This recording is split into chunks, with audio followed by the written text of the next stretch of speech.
Hi, I know you can't see my face. This is Barbara Kim with the Blue Mask Group, and I've got all the supplies here to make a blue mask.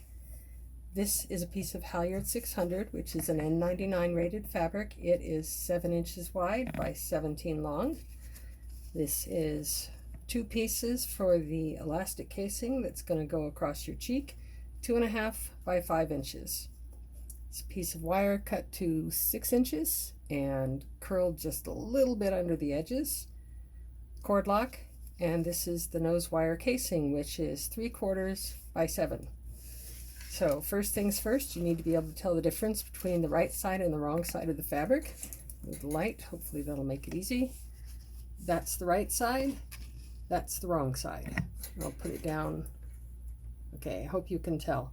This one, on the right side, the indentations are more noticeable, and also you might have some printing there that probably says Halyard 600, but I can't read it.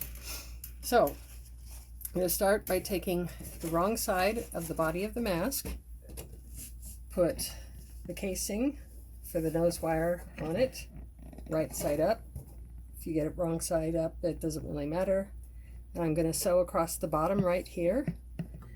I'm sewing 1/4 inch from the bottom of this casing, 1/2 inch down from the top.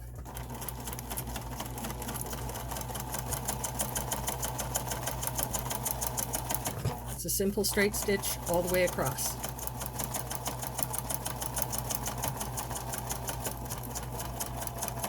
And then I'm going to back stitch.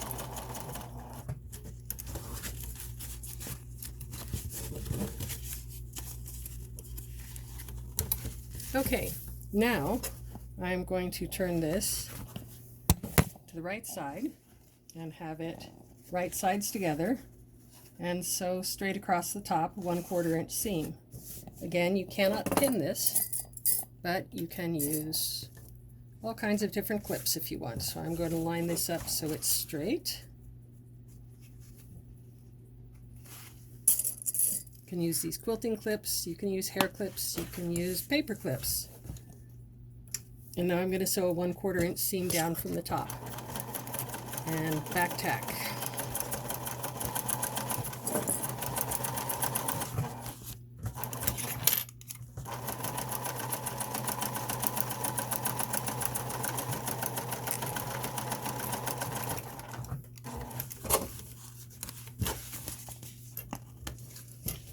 Alrighty, hopefully you can see that.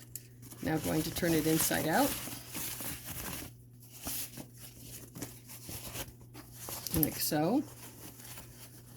If you look close, you can see there's no stitching on that side of the fabric, and there's a line of stitching there, which creates a 1/4 inch casing. So I'm going to stick the nose wire in.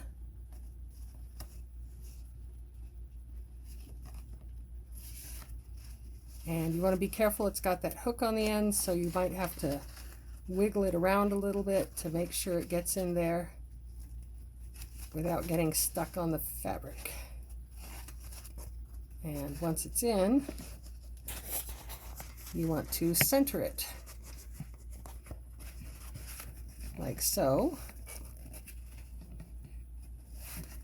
There is about 3/4 inch of material on either end of the wire. Now I'm going to put the clips in. The wire is naturally going to curve a little bit. You still want this to be fairly straight when you're sewing it. So now I'm going to flatten that out, like so. I'm going to clip it across the bottom. This time I'm using a metal hair clip. So you can see I've got it all clipped, so it's lying flat and straight. Do 1/8 inch seam.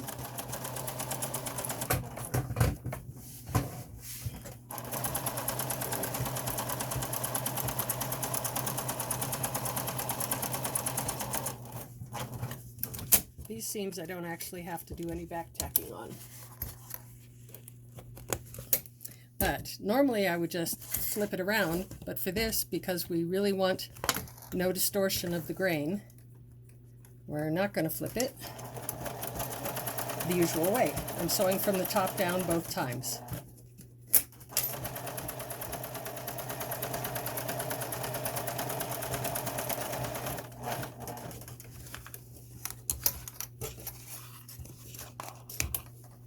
Okay, so now we have the body of our mask all sewn together. I'm going to show you how to do the pleats. I already have my table marked, and I've been doing this for a while, so I know what 2 inches is, thereabouts. You're going to make 3 pleats, starting 2 inches down from the top, and this stitching is on the outside, and that's where you want it. This will be the outside and the front. Let me grab my other clips. So I've made my first pleat. They're all supposed to be 1/2 inch pleats, more or less. They don't have to be perfect because we are more concerned by far with how this mask functions. It is nice if you can make them even.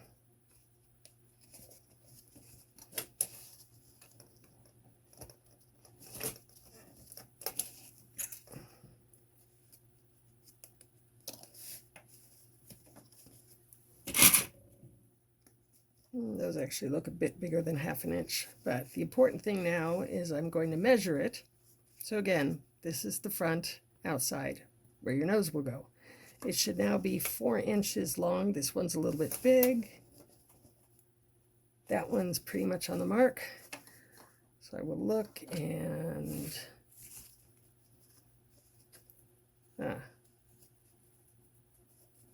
readjust my pleats a smidge.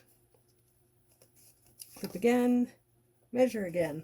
Some people find it very helpful while sewing to hold the pleats down. Piece of cardboard. This was from an A&W root beer box. So now I'm going to sew down my pleats.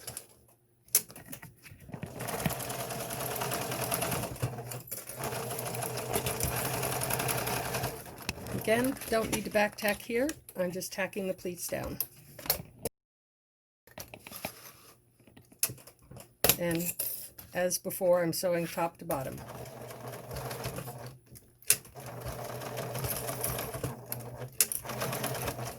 Which does mean I lift my presser foot so I don't distort the pleats. Okay. So far so good. We have a pleated mask. Now I'm going to take the side casing, right side of the fabric against right side of the fabric. Put a clip in here. Fold that over. Clip it. Fold this side over. And clip it. Like so. Now I'm going to sew 1/4 inch seam.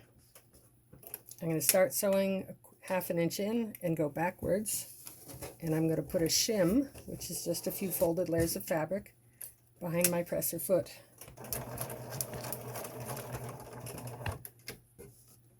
Stick it back in there. And now I'm going to go forward. Each time I'm sewing in just a smidge farther so that when I'm done I won't have any lines of stitching visible from the outside.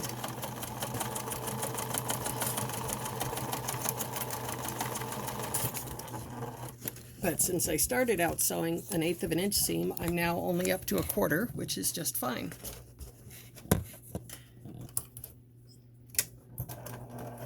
Oops, should start there. Backwards.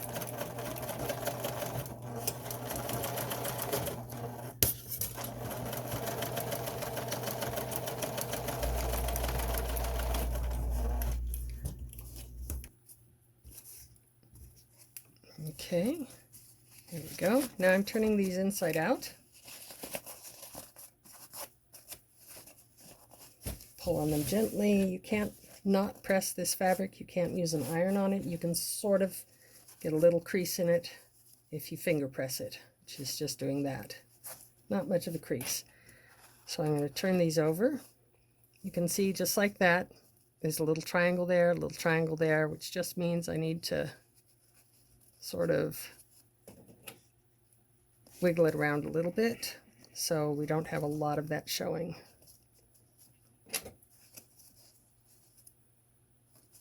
Okay, so now this is 1 inch wide.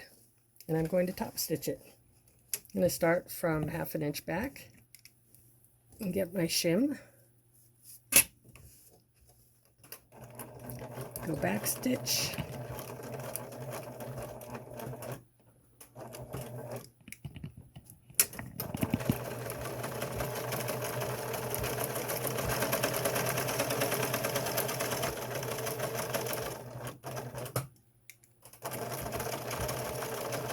I'm back stitching a lot more than you usually would, and I'm also going to be careful about trimming my threads here and trim them very close so they look neat. We don't want any threads itching or bothering the people wearing these masks, because a lot of them will be doctors and nurses and they'll need to wear them all day. I'll fold the other side over.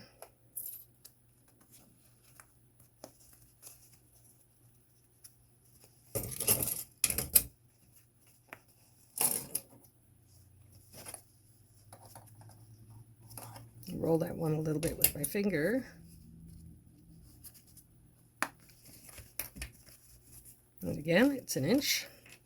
So I'm going to top stitch, start 1/2 inch in, and back stitch. And again, I forgot my shim. Stick the needle down, put my shim back there. The shim really does help just a whole lot. And now I'm going to stitch forward. Keep my shim in there.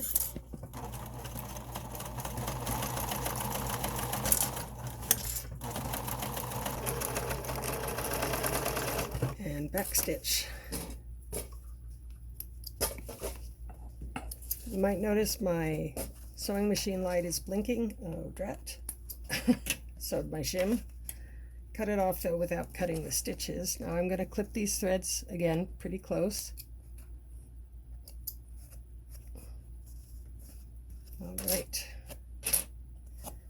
All right, so the mask is almost finished. This is the front and the outside, and the top of the mask. The nose goes here.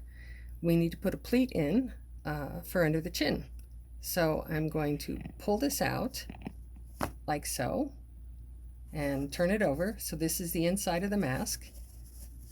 I now, and you can draw this with a pencil if you need to. I just eyeball it.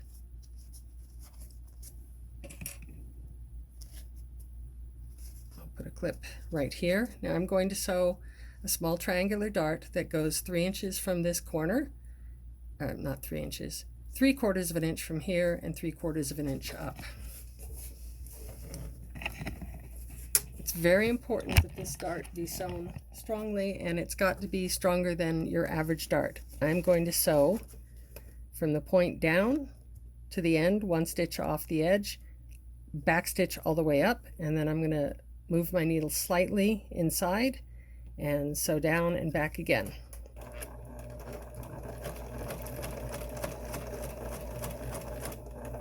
So as you can see, 1 stitch off and back all the way to the top. Now I'm going to just scoot it maybe 1 millimeter. And this thread is getting in the way. Cut that. And go back up to the top. So now this is a super strong dart. Since this fabric does not hold on to thread the way woven fabric does, the dart needs to be really strong because there's a lot of stress right here. I'm going to clip the threads very short. Is that visible? Good. So now, not a lot left except for elastic that you're going to run through. I'm going to use a plastic needle this time. Usually I use a hemostat, but at the moment I can't figure out where I put it. Run that through.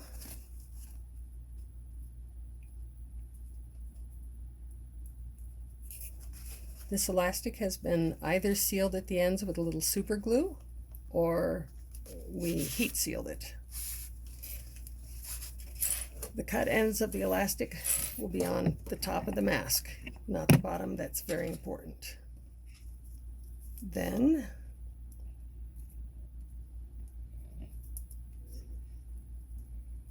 going to thread both ends of the elastic through my plastic needle. This is just a yarn needle. You can buy them almost anywhere.